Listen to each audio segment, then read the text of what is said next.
Well,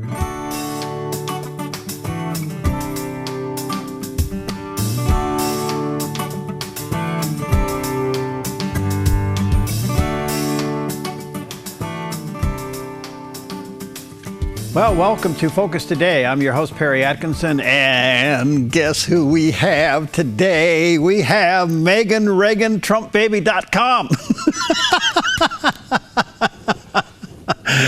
And she must be traveling. Are you in a hotel room somewhere?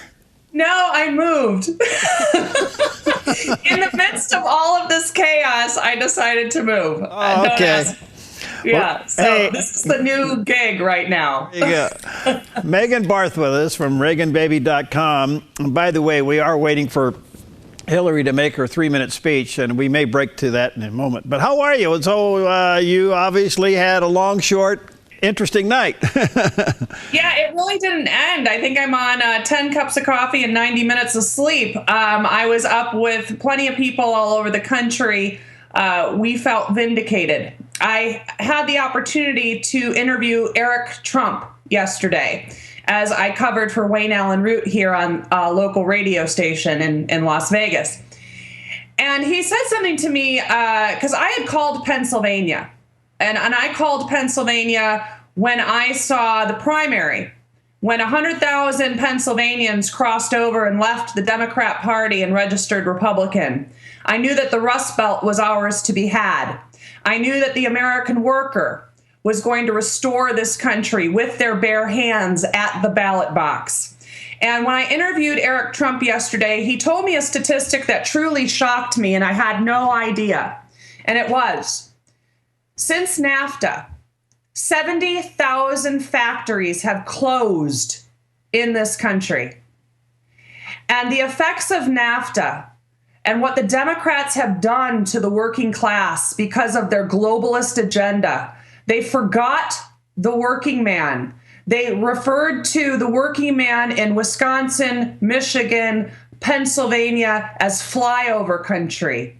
They promised to bankrupt the coal companies. They promised to put the coal miners out of work. And what the American worker did in all of their ingenuity and all of their faith in the system is they chose the outsider. They chose the man who promised to make America great again, to make America prosperous again, to bring jobs back to this country.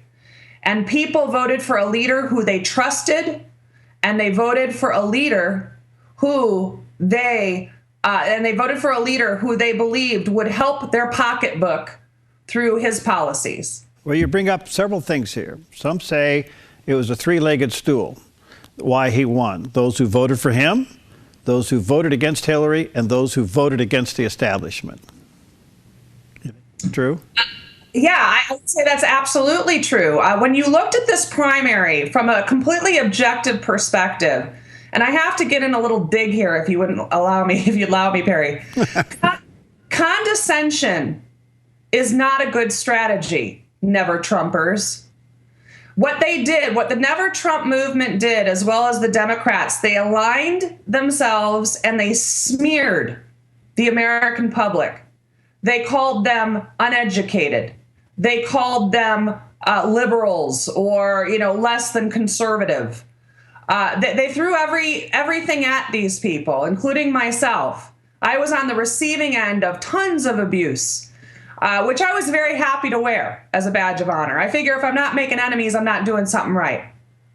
But the fact is, I listened to the American people. I watched movement politics 101 develop in front of our very eyes.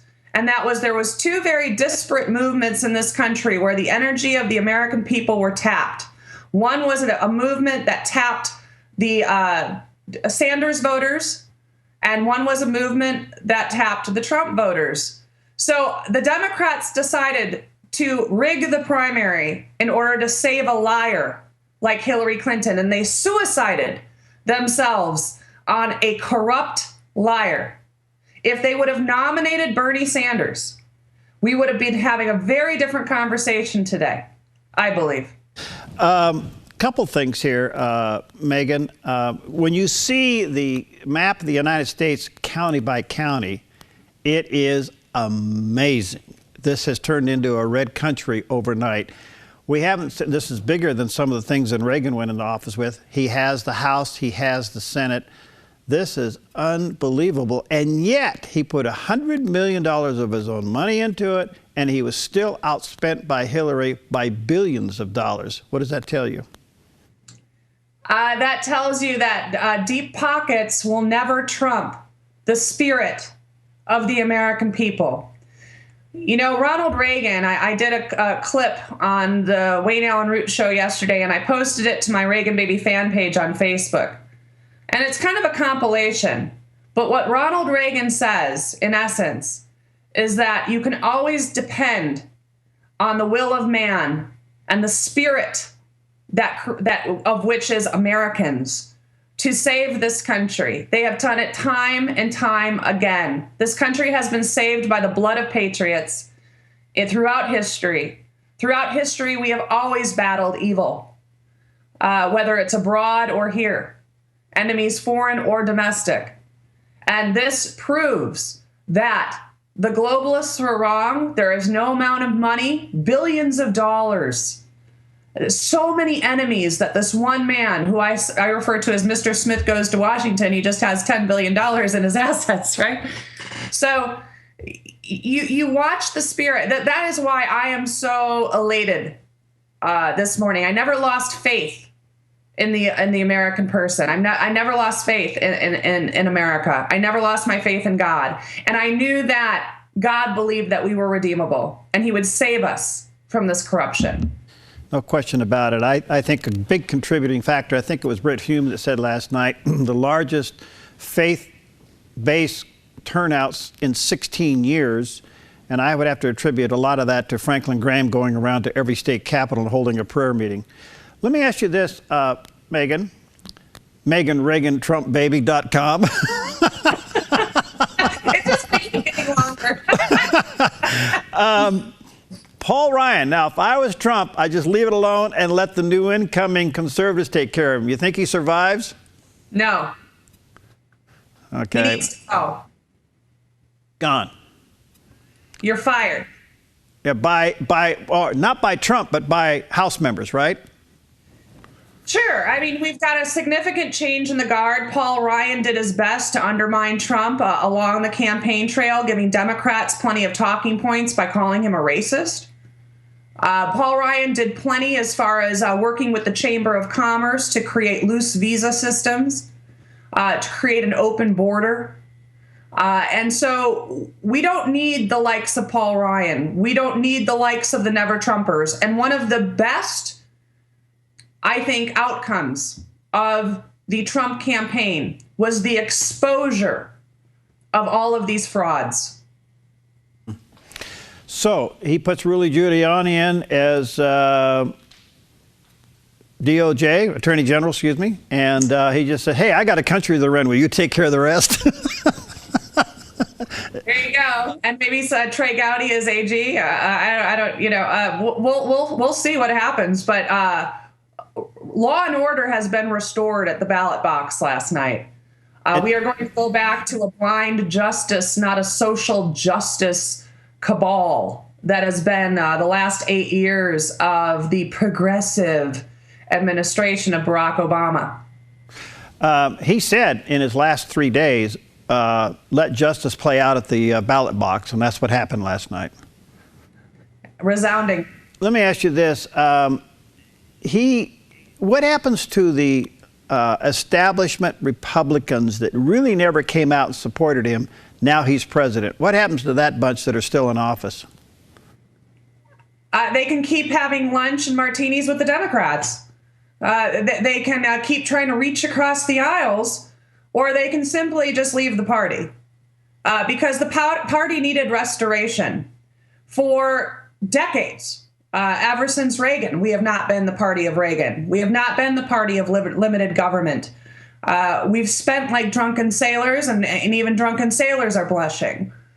We have compromised our principles at the behest and the altar of the progressive platform. No more. This is an election of bold colors. Paint it red, as I said, and we did. No pale pastels.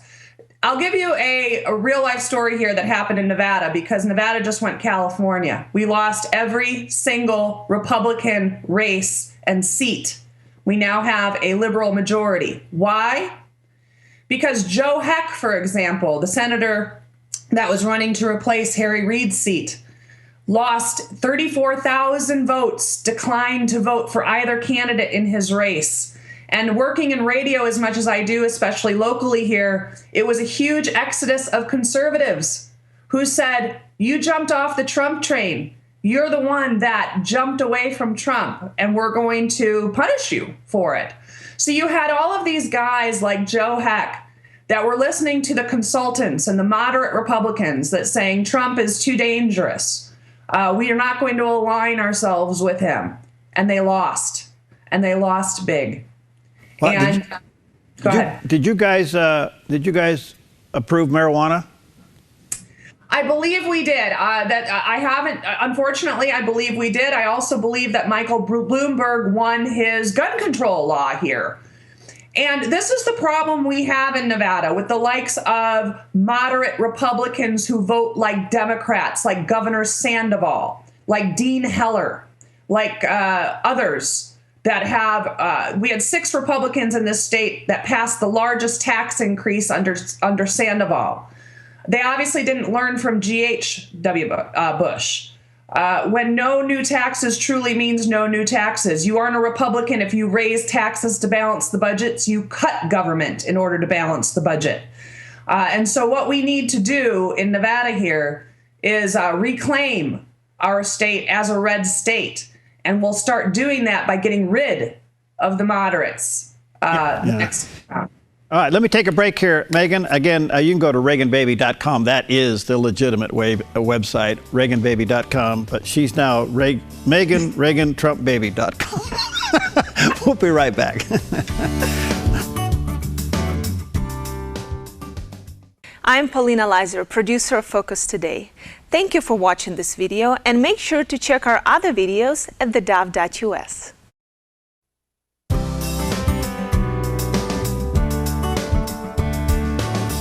Welcome back to Focus Today. What a delight to have with us. And we're calling her today Megan, ReaganTrumpBaby.com. Megan Barth's with us. She heads up ReaganBaby.com and trying to get a little bit of a recap from last night. By the way, all of us nationwide are standing by to hear Hillary's concession speech, and it was supposed to happen an hour ago. It hasn't happened yet, so we'll see what happens. Hey, you know what? I just heard a 40-second video from Benjamin Netanyahu congratulating Donald Trump and saying how much he looks forward to working together with their great ally, the United States of America, for security and for peace. Wow. Israel finally got a president that can go in the front door of the White House. Yeah, absolutely. Absolutely. That isn't going to meddle in their elections. Yeah. You know, I am surprised, back to Nevada just for a moment, Megan, I am surprised that Trump didn't do better in light of the fact that he's employed more people than any candidate ever in the state of Nevada, and it didn't show up. Well, there's a couple of factors here. Number one, we had massive amounts of fraud. Now, fraud is going to affect a local election much greater than it affects a national election, specifically a national election like this that wasn't close. The Democrats rigged the primary, but they couldn't rig a landslide or a large margin by which Donald Trump had secured his national victory. In Nevada, it's another story. We had massive amounts of fraud occur in Clark County, and Clark County really is the cog in the corruption wheel that keeps this state Harry Reid country. And then second to that, we had moderate Republicans that passed the largest tax increase in state history last year, which turned off plenty of Republican voters, because you don't act like a Democrat, vote like a Democrat, and claim to be a Republican with a straight face. So the voters really sat out, is really what happened. Like I said, in Joe Heck's race, which he was leading by 6 points before the Trump comments. And as soon as he had a knee-jerk reaction, and a few others of his compadres here in Nevada, when they jumped off the Trump train, their numbers got decimated, and they lost the election. Interesting. What happens to the Clintons? That's a great question. My mind and my mouth wants to say one thing, but and I think I'll say it. That few moments will live on Facebook for a long time, but go ahead. The Clinton crime syndicate has finally met their match. There's a new sheriff in town. And I believe that the Clinton Foundation is what is going to bring them down. I also believe the FBI is going to, James Comey will be replaced. And we will see what's in those 33,000 emails that she claims to have destroyed, that one of 5 foreign agencies have, that they use as blackmail against the Clintons at any time. So I think it's the end of a corrupted era. And I am glad. Look, I'll buy her the first phone call she makes from Leavenworth.